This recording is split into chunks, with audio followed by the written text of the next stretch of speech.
GMFDI thu a kisai te nga hile na phavep kisayen ai lawale pathin na tong pathin thu sei nei le pathin thu seien itivin iphun jivin e hole ho hi ti ikinil jivin is thu hi su sango te ding hi igu jivin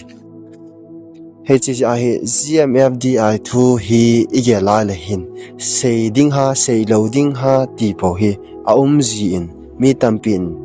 lung zat chom igel ji javen thasit da ji in tuni khwa hi ta lang no mu chu sei nom lo man hilovin mi hon zo a he thim ding le khat ikitil khowa khat ikipui jang tu diu de na zo chu pathin thu hi hangsan ta zo isei diu hi ti zo hi athuma kaya ka ga ta lang no ma hin hi chi GMFDI chung chang to ki saya he tuni khwa hi video khat isim ki diu hi mi tampin GMFDI na deme na sei se itijivin hi chu hi lo hi ka su bite ho Krista ti sanjala khat hi vin na mit mo na ka hilding min na hilding kamit mo na nei hilding min e hilding khat ki thu khom nu ikil to diu dol ta chu hi chi GMFDI chu a se na a hi jong le hi chu adi poi a se ki ti ding ai hi ti zo hi te ki ti ding ai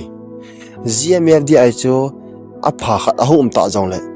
ki pa pinom ve a pha e na ball hoi ki tin lai ding hi chu hi bo ve ne ki dem ki sei sit na video ki sim won set jong hello hi verses ki pi to na di yong hello hi patin thu hi thu da ha jo si pi wa ikinil diu dol ta chu ki dei zo hi chi chung chang hi tun khwa ita lang nom chi pi ham GMFDI chunga la tha khatang so in dressing ai sing gang te in asa in cheteng ta le zat chom phun na kinil na bautam na omin hi chi chung chang hi article khat a hom da in hi chi article to ki saya holim na ibol de in hi chi article chi bida ki don bur kho ham iti ale hen hi chi article mi dang in hin ji hon jong ching the uite article ji ka he ti ho in jong chi theina ine diwa zo iketi mo hi chi dei sa na he video isi mo hi pastor thangkhumang sontat ama hi pastor hi na bana jana yong ka pin chateng ta le miching mi thim jong a hi chateng ta le ma ga dem pot ga ase sit pot jong a thu ga ase pot jong hello correction ga bol pot jong kiloi hi jong le tuni khwa him kimunim na kapa dor jong hin kapu dol jong hin kagang dol ne mai the hi chi hi mo about chu thu ki hi event na le a headline na thu ji pa amin chu pastor thangkhomang song tat akiti ja chu amin chu ka hin pha mai hin mi article ji chung chang e ma en article ji pa kui a hi khelawa thu ga mo sedens kanup lo ja chu aji pa min jong ka hin jaw sa hen hi chi pastor pu in le kha aji dan hi ka ngai to ka vet na le hen kumdang thadang alo video ma sa jong chu ama le kha ji article ji chung chang GMFDI la kani thu ka chung chang ai ana ji na so ne khat holim na kana bol he tain he tu chunga jong he ama khat a hong he kinin ka get na le ama ni hi ama to ke chu verses ka ki pi to na huna jong ka bol jong a hi pon hi ai ka sei ma banga chu athu ji himi tampe na sim kha te ding a hi ja chu a he thiam lo hoding a het sa na nom zo ka ne hi chi article ji hi ka ven ka ngai to ana hi le hi chi pastor pu jong hi GMFDI support lo ham tabang khana hi ki go in evena atam zo wang ka gela ka ngai to ala hen a sei chin lo wanga hi a ko dan hi GMFDI ki to sot na ki support na to akilangin hi chi to ke saya chama sa article ne ki ji ho to chon ka ga bet chama le hen a support na a hi ti chu approve new akimu thei nei ama in article ji ahin tu chung article a ji na hi tu chung pu PS lasim chung changa chu ama in ahin ji in a topic nga alawale amen line a chu tu chung pu PS lasim wang walbe se ahin te nei hi chi thuma ka ya chon tu chung pu PS lasim hi mi zau sen awal be se itiwa mi tamta in jong to nup na ine yu a hi tai chi hin let's say te zomphala ha ka asun te cartos brasa kapte to ke banga ise yo ahita atini ai chi athuma kaya chan article hinji chan na ai la adang article aji na hi ga ve su su le han pu ps ahi instatel adang dang te ka na jong ahin bol thawin pu adia adai tu pi pen chu chung la tha hong so pu ps how kimina sema nunga ngai ching gang ten asa chu hi he chi chung changa hi haulim na hin bolin e hon jong article ji chu ka aveu hi te aman article ina achu bible jong hin pansana hin bolin hichi pu ps la sim aval be se tai itiwa iphun utaket kisaya hin aman asain achan bible la jong hin aval ve se mi phape a umwe atin hi akhat na hin sensu david lengpa chung chang hi david lengpa adil chen kilham ta a jong lam na lai leng thupi ta khar hi jan mi pila adil chen kilham ta a kidon lova lam kiti jong hi leng khadia awal be se hitan za ta hi tai bible in wang adil chen kilhap tho sei pon hita alam chu achanu micharin amu a aza pi he hi aji chu leng thupi ta khat mi pila alam dot kilom lo hel angai na jong hi lo za tai atin he article aji na ani na achan peter hin khoi peter chom ka lawa pon bu thum song dia ki gong atin hi jesu le asai zui peter jacob chule john to mol chunga aumawa ang suma jesu vo ong ki hiala anathi sa musil elijah ahiungwa ahong kila achun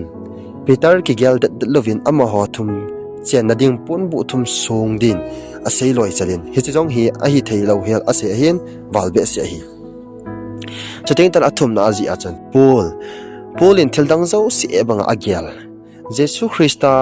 ngai lut na hin a ho hel so phat hin thildang zo si ebanga ka gyal hi tai atin hi cha paul to se jong hi walbe se hi ale aman article ji na lina chon pu ps la sim jong walbe se pathin I chanin ei lung sit u hen lang ei ki thu pi o jong le tu lai ta pathin to maya ki ho ma sa pente michael van til to gal sat ho ma sa pente mei chang amaya lyang ma sa pente ti a la a hin simi fal be se chuting tat anga na chan pu ps la sim to na chang ani ho jong wal be se hi atin hi pu ps la sim hi pathinin a phoding a hinga lo le nampi do na jong hilo koima hobung do na jong hilo koima mi mal do na jong hilo ahoi lai ham khat ki tham khadan dana editing chat bola to na changa ne ho jong wal be se hi atin hin la awal be se ki zo se aji hat chi a hi tin a chen na chan aji in he cha chan tu a point nga tabang in sim na o chu tham khat a hin le hil chin kin in a hi a khat na david dil chen hiliwa alam na ji chu apat na isei paw chu hi cha hin a ke chi devin a hin don but ke tan a hin hil chinin pathin thing kong hi ali thim pu khanga philistine ten silo monaco na anapu ma uwa ahung nung thawa chu juda khupi niaw kiriat jirima uma hichiko ma chu kum somni jet uma hi akitin hi chu david leng ahung chan pha nam jerusalem a hin pu do le israel mi pi chu ke pa wala chu ti lam o hitan david jong ke pa wala alam le chim thei talawa adil chen hi lam jong a hel lo hi tai david hin adil chen hi chu henante hin la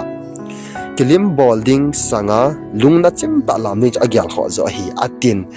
achunga je na david sei si ta kelo anoi langai an sei pa tai ai le ani na peter to sei cho ga avyal kit lawa peter hin ana thisa mosi le elijah chole hu him pu jesu to lagawo wa khom chu nomwal hi teiding a hi hiza chaki pa wal ja sei beding bol beding dang ta lo pha na am ho cheng to chen khom na ding pon bu soning a sei do hi atini athum na pol to sei chu polin kapakai krista het na hin a ho hel su hel pha in thildang zo se hi man tha na ima cha hilwa ka ngai to hin ama za la thil iza ka hi kapai da krista ja ka phat chombi thina dinga adang hi e ba ka gyal a hi atina ji pendia gin chat om zoi ain tini krista akon pathin mi ngai lun alopi dan hile leisi thil ho avet ka le leisi lopi na zo si e tabang am ai hichi pathin mi ngai lun na asan dan asei do nom zo ahin hin la leisi mi him a hi na lai ja chu leisi thil ho be ya hing thekit loading a hi dan cha vet sai ai le pu ps la sim zo a hin hil chit ke na chan ama lunggel ding la ke chen zo point in hin la ke mu dol pha ve chan ama he government job nei sa hin krista hin na a hin nei phara ana to ada la a hin khu a ki new sa da pathin thu thang sab da ki pe do he cha ma ki gial na lo lam ta thing noi lam ka ya hong pang kha ko ki nam sunga thing noi ke lai khom na zo se ki that to jing taw he cha ma ke no president a hong hi le he tia chu all ola hong ki gom khom the yawa masanga government in ke ho pi kham asa lo zu tu a hi a hin khau pi wa a chaina tu chung gala inam pil thilham dia ta cho che phala GMFDI hong ki po na pathen o ka hi tipan helai muna he fat na fun line a hi nikal sana ding mun a hi na politics mun a hi a in tia akitip na bunga akipel khat zo lo koilung so hel chole pathen amma dia akitip na sunga innam su wa thil su kidang pathin mi ngai lu na ho chu lo pi sa wala la a hin sim do hete ding a hin a hon itabang in zon taina chang in nei jong lo han david panga ke new sa tam pathin lo pin aphon do na hi za chon I tabang in zon tai jong lo han ama ki pa na wang koi man su si thei ponte tin a hin hil chen ne su ting ta le chu ge le asim na chan mi kha thasim he chen lawa dem jong hi pa phol do na hi atir he chi chu he bovin ai pi chu hi jong le e sei no mo chu Hichi Article ki si dan ho hi evet na le hin kadei lo ti ding ham khat au min kadei poin ti jing in Hichi chu ipam te le hin Hichi Article ki si dan evet na le hin pu PS haukim alo wale tu chunga la ho chung changa chu holim na ke bol hin direct a chu saying a hi sanga avel dunga David ho Paul ho Bible tu chim Bible la min chong Peter ja chom ho hong ki min pha da na khon akelangin direct a sei phat nom lo wanga chun hita he pan sa na ki nei le a ki bol le article ki si hi ne ji article alo wale ji ho in head diu chu article is al hiti bs ya mi to kina ana themi to kini na the ho hi ibolo di hi akidei le zing in he hichi pu ps hawkip darenga alawal hichi GMFDI te tawte laki sim hoita ki support na le ki sei phat na a hi ka sei pha ka bol pa alawal ka pa che ki ti gon lo wanga thil ki zi dan hi na le na sata hita he ki sei phat na so a hi ti hi akelangin a hi Hichi sa him GMFDI chu he ma bawa aphalo hi yong he tho hi aja he kinil baw tam na za chon jo saying ji ding bolte te ngai lo he GMFDI chu aphalo dan a hoi lo dan adi lo dan hoi ta her so ke ho ta en ka sai ji ma bangin amen kitin jo si pathen na hello ala ke sa jo si hallelujah jaw na jo si la thu changa ke jaw na jo si la ta changa pathian ki pan min ki chon sa na jo si adi so ke lo hi he si a chon thu alwa GMFDI to so jing support ho he ago azat chong choi ibol ikinil la deu ki phuna deu za chom ibol do jin hi ta bang ho jong hi article mi tam pin asim de ta cho mi tam pi chen na sa ta alung asu kha di mi tam pi lam vai be ding hin hi china cho hi ta bang ho hi ibol si lo de hi article si khanin jong aji dang hon jong ige he dewa poimo hi article ji ale mi ta ke to na ding mi lung song to ga thai ding yo article ji ding eima eima sai sa thu hi su loading say loading ball loading a hi GMF support khat article ji a hi ti hi a ke chi in hi chi ja hi GMFDI a phat loadan he su Kevin article ji han lang pathin tu se han lang la sa hoi jong le i chi thai di wa hi ti hi i ta lang no ve hi tu chunga article hinji pastor pu na sa ta idem naw hi po in ma ban tinga jo le ching the uiten mi thui lami pui po te hem po te ti na jo a iga ta lang hen ten hi chi hi tu nung tu ban tinga le la sa hen lang thu se hen lang thil ji jong le mi hlema e pal to deu thu di thu ta yo chu e chi pi deu GMFDI chu ai tia acid aphat jong aphat acid aphat lo dan he so ke it's not just say phat data vel ko le ngai lo hi la hi hi chi na hi tu nun to ba tinga le article ji ho jong ma ba na hi ichi the jing dio alang khana direct nga GMFDI ipom lo la kapom poi ti ding ipom wala ipom dan sei ding ai zeng ni khabetin la chung thu pathin tan nan te ichi a hi ho GMFDI pom le pom lo ho ikitha to na diu ikima to na diu versus ki pi to na diu lam chom lo apom pan ki pomintin apom lo nun akipom lo ding hi jing ni khaten thutan na pathin ko ma elhun diu hi jo ichi pi jo diu hi chi a hi GMFDI kadei lo alowal thu hil dan ho kapom lo to ki to a GMFDI support na thu hil ja chom ahum te nga le ke se ke point mi dang in jo angai te point chi na he tu ni khai chi video he ka in sim lo ke hi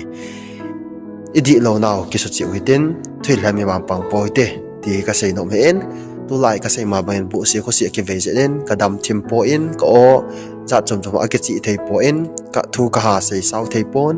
ka thu sei a ke chi pon lunggel jong ja chom le jengen ene khet thim diwa hi sei khel sei ba lo pathem ni ki ngai dam hi te ka ki pai